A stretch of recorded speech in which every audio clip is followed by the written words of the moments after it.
Cari maklumat dan berita politik yang bebas, kupasan yang tepat, panas.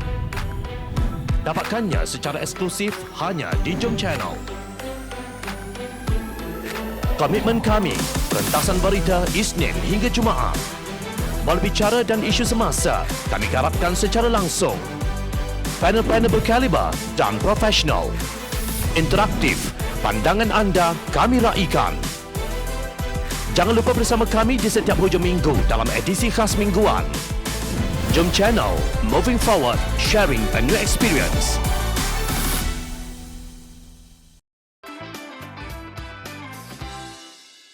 Fahamkah Menteri Perkataan Integriti dan segera mengudas kenyataan Raja-Raja Melayu yang menitahkan agar Parlimen segera bersidang. Bekas Yang di-Pertua Dewan Rakyat Tan Sri Muhammad Arif Muhammad Yusof berkata ia wajar dilaksanakan dengan kadar segera tanpa perlu menunggu darurat tamat pada 1 Ogos. Pada pandangan saya adalah wajar dan sesuai untuk Perdana Menteri dan Kabinet seterusnya memberi nasihat kepada Yang di-Pertuan Agong untuk memanggil Parlimen untuk bersidang dengan kadar segera sebelum berakhirnya tempoh darurat sekarang. Katanya dalam satu kenyataan yang dipetik Malaysia Kini. Menurut laporan, Muhammad Arif menegaskan Yang di-Pertuan Agong menyuarakan pendapat yang jelas bahawa Parlimen adalah platform penting untuk membincangkan ordinan-ordinan darurat dan pelan pemulihan negara. Pendapat yang diberikan adalah amat wajar dan tepat sambil mencerminkan fungsi Agong di bawah Perlembagaan Malaysia, iaitu merangkumi hak baginda untuk mendapat maklumat, dirunding dan memberi nasihat kepada Perdana Menteri dan Kabinet dalam hal-hal negara. Apa yang disarankan juga selari dengan kehendak penting perkara 150/3 Perlembagaan Persekutuan, iaitu perisytiharan darurat dan ordinan-ordinan di bawahnya hendaklah dibentangkan di Parlimen. Ini semestinya bermakna sebelum tamatnya tempoh darurat sekarang, iaitu 1 Ogos 2021 tegasnya. Tetapi apa kata Menteri Jabatan Perdana Menteri Undang-Undang Datuk Seri Taqiyuddin Hassan? Berbelit lidahnya mencari hujah untuk mengingkari titah Yang di-Pertuan Agong Al-Sultan Abdullah Ahmad Shah yang dipersetujui Majlis Raja-Raja. Perkataan digunakan dalam kenyataan Yang di-Pertuan Agong adalah persidangan Parlimen perlu diadakan secepat mungkin. Yang di-Pertuan Agong tidak menitahkan supaya persidangan Parlimen perlu diadakan pada bulan tertentu, katanya.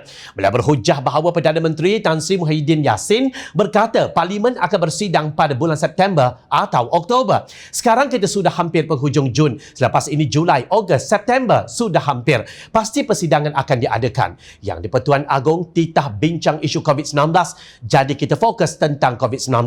Kerajaan bersedia terima pandangan dan saranan daripada pembangkang sekalipun. Tuanku tak titah perkara lain, kata Setiausaha Agong PAS itu. Demikian antara lain hujahnya dalam program Bicara Harakah bertajuk Proklamasi Darurat berjaya atau sebaliknya yang disiarkan secara maya. Bila masa kerajaan Tebuk Atap ada mendengar saranan daripada pembangkang, sedangkan dengan Yang di-Pertuan Agong pun mereka derhaka. Menurut penyimpan Moho Besar Raja-Raja Tan Sri Syed Daniel Syed Ahmad, Raja-Raja Melayu berpendirian pentingnya dihormati mekanisme semak dan imbang antara cabang eksekutif, cabang legislatif dan cabang kehakiman untuk menjamin berlakunya tadbir urus yang telus, berintegriti dan bertanggungjawab kepada rakyat, terutama dalam hal ihwal keuangan dan perbelanjaan negara. Tetapi Taqiyuddin berkata Yang di-Pertuan Agong tidak titah perkara ini. Ahli Jawatan Kuasa Khas Bebas Darurat 2021, Datuk Seri Saifuddin Nasution Ismail mengingatkan Taqiyuddin bahawa kali pertama Yang di-Pertuan Agong bertitah bahawa Parlimen boleh bersidang dalam masa darurat ialah pada 24 Februari 2021. Namun kata Saifuddin, Perdana Menteri dan Taqiyuddin tidak menghiraukan titah tuanku. Hari ini, Tuanku Agong ulangi titah Parlimen bersidang secepat mungkin. Reaksi Menteri Taqiyuddin, tuanku tidak sebut tarikh, jadi kerajaan bercadang tunggu sehingga September. Jun nak tunggu sehingga September itu bukan secepat mungkin. Itu dah jatuh tak hormat kepada titah tuanku dan Raja-Raja Melayu, kata Setiausaha Agong Pakatan Harapan itu. Sebelum ini, Jom Channel memetik tulisan Presiden PAS, Datuk Seri Abdul Hadi Awang dalam coretannya di Facebook pada 14 Jun yang bertajuk Terpenting adil, sistem khilafah atau beraja. Di awal tulisannya, Hadi berkata, Allah Subhanahu Wa Taala menegaskan bahawa berlaku adil adalah satu amanah yang paling besar dan diikat dengan sifat iman, wala, yakni setia dan taat.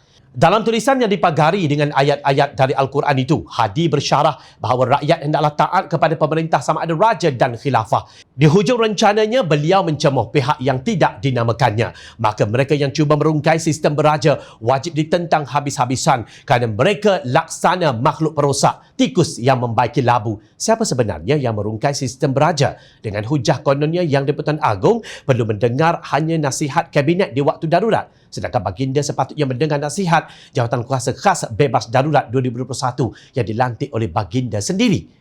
Siapa sebenarnya yang bersekongkol dalam langkah syaratan? Kononnya hendak menyelamatkan negara. Tetapi semua tindakan, semua raja-raja Melayu turut setuju. Gagal. Justru siapa yang wajar diumpamakan seperti tikus membaiki labu? Demikian sikap pemimpin-pemimpin PAS yang kini kepanasan akibat bermain api bigotry menerusi kebencian yang melampau kepada Pakatan Harapan, khususnya Datuk Seri Anwar Ibrahim, DAP dan juga Amanah.